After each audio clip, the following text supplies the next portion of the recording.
สบายดีทุกคนยินดีต้อนรับกับสู่ช่อง Dash Ami Channel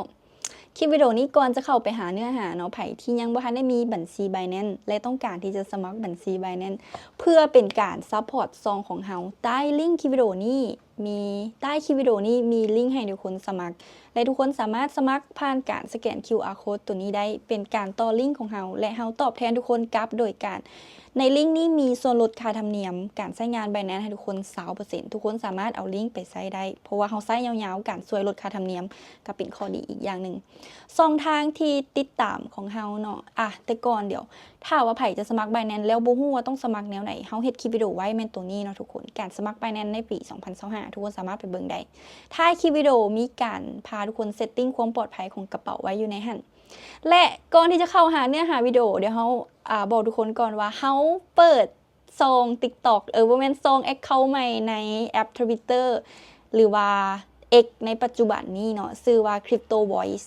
ให้ทุกคนฝากทุกคนกดติดตามให้เฮาแน่แม่นซองตัวนี้เนาะทุกคนและปัจจุบันซองทางการติดตามของเฮาก็มีใน YouTube และก็มี TikTok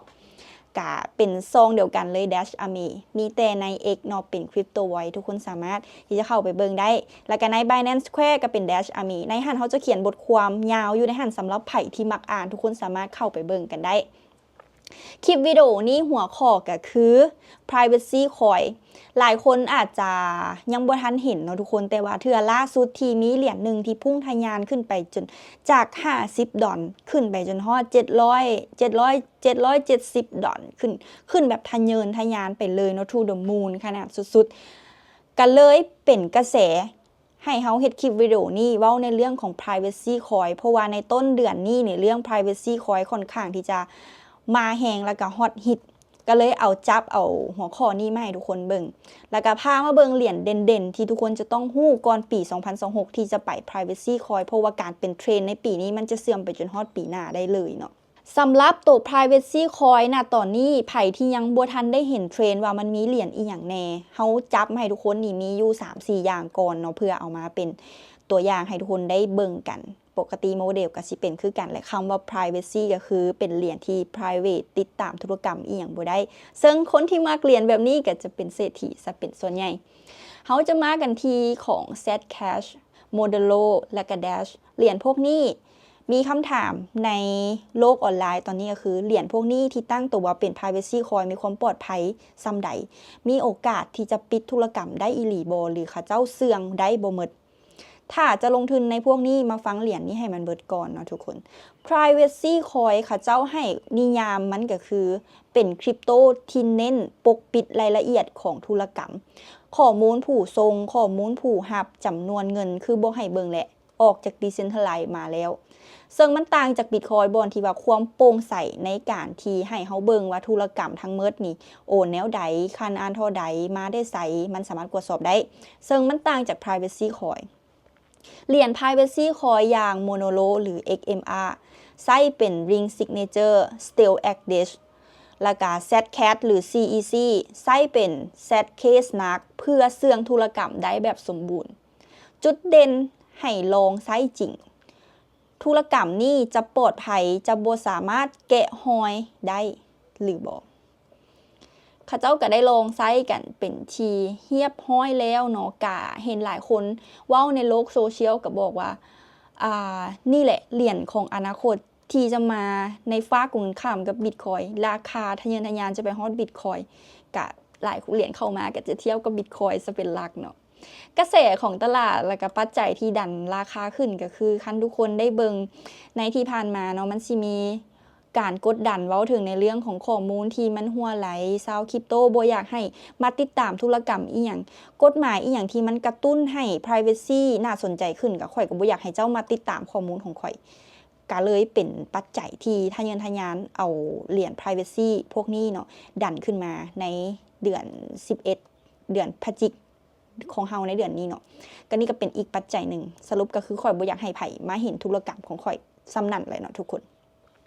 แล้วเฮามาเบิ่งดีกว่าเหรียญพวกนี้ใช้เทคโนโลยีอีหยังในด้านความปลอดภัยเหรียญพวกนี้ใช้เทคโนโลยีที่แตกต่างกันและล้ำสมัยแตกต่างกัน มาเบิ่งในตัวของ Zcat ก่อนเนาะที่ใช้Zk Snark ใน Zcat มันบอกว่าใช้เป็นการยืนยันธุรกรรมโดยที่บ่เปิดข้อมูลแล้วมาเบิ่งใน Monero บอกว่าใช้เป็น Ring Signature และก็ Stale Address เสื่องผู้ที่ส่งเงินและก็เสื่องผู้ที่รับเงินจะบ่เห็นชื่อบ่สามารถตรวจสอบได้แล้วก็ Dash นี่มี Private Sen เพื่อเพิ่มความลับให้ธุรกรรมและก็นอกเหนือจากนี้ก็จะมี Firo เป็น Zcoin ตัวเก่าที่ใช้ Relentless Protocol ที่ตอบโจทย์ผู้ใช้ที่มักเบิ่งความปลอดภัยของกระเป๋าที่มักเช็คความปลอดภัยตอนนี้ก็ไปตอบโจทย์ให้เฮามาเบิ่งเหรียญที่ยอดนิยมในปีนี้เฮาให้ทุกคนเลยเป็น3อันตัวนี้เนาะราคาพุ่งทะยานเวอร์วังแห่งมี Zcat CEC มี Monero XMR มี Dash DASH แล้วก็มี Firo แต่เวลาที่จะลงทุนทุกคนก็ต้องได้เบิ่งพวกแนวโน้มของราคาต้องได้เช็คกฎว่าแต่ละประเทศนี่นะสมมุติเฮาซื้อไปแล้วอยู่ๆมาแบนว่าบ่ให้เฮาซื้อแบนบ่ให้ซื้อบ่ให้ขายตรงนี้ก็ค่อนข้างที่จะเขาจะเอิ้นว่าเป็นข่าวในด้านลบคือเป็นเนกาทีฟเนาะเพราะว่าหยังการที่เฮาใช้พวก privacy coin นี่มันจะไปกระทบหรือขัดแย้งให้กับพวกกฎหมายการป้องกันการฟอกเงินระหว่างประเทศบางเทื่อเหรียญพวกนี้อาจจะมีปัญหาในส่วนนั้นจะถูกลดระดับหรือบ่อาจหรือบ่ก็อาจจะถูกถอนออกไปจากตลาดไปเลยเนาะเพราะว่าก็คือที่ทุกคนรู้แหละว่าการที่เล่นคริปโตเคอเรนซีมันมักที่จะไปมีปัญหากับพวกปัญหาการที่ว่าต่อต้านการฟอกเงินไผที่กำลังเบิ่งในเหรียญของ privacy coin ก็ให้ระมัดระวังในเรื่องนี้เนาะในตลาดคริปโตเคอเรนซีความผันผวนค่อนข้างหลายการกระทบทางกฎหมายทางนโยบายทางราคาทางนักลงทุนรายใหญ่ค่อนข้างที่จะเฮ็ดให้ตลาดผันผวนแล้วก็ราคาค่อนข้างที่จะบ่ค่อยนิ่งไผที่อยู่ในตลาดนี้ก็อยากให้ทุกคนศึกษาให้ดี DYOR do your own research ก่อนที่จะเหตุการณ์ลงทุนขอบใจทุกคนที่เบิ่งคลิปวิดีโอเฮามาจนท้ายคลิปวิดีโอนี้เฮาก็หวังว่าคลิปวิดีโอนี้จะมีประโยชน์สำหรับทุกคน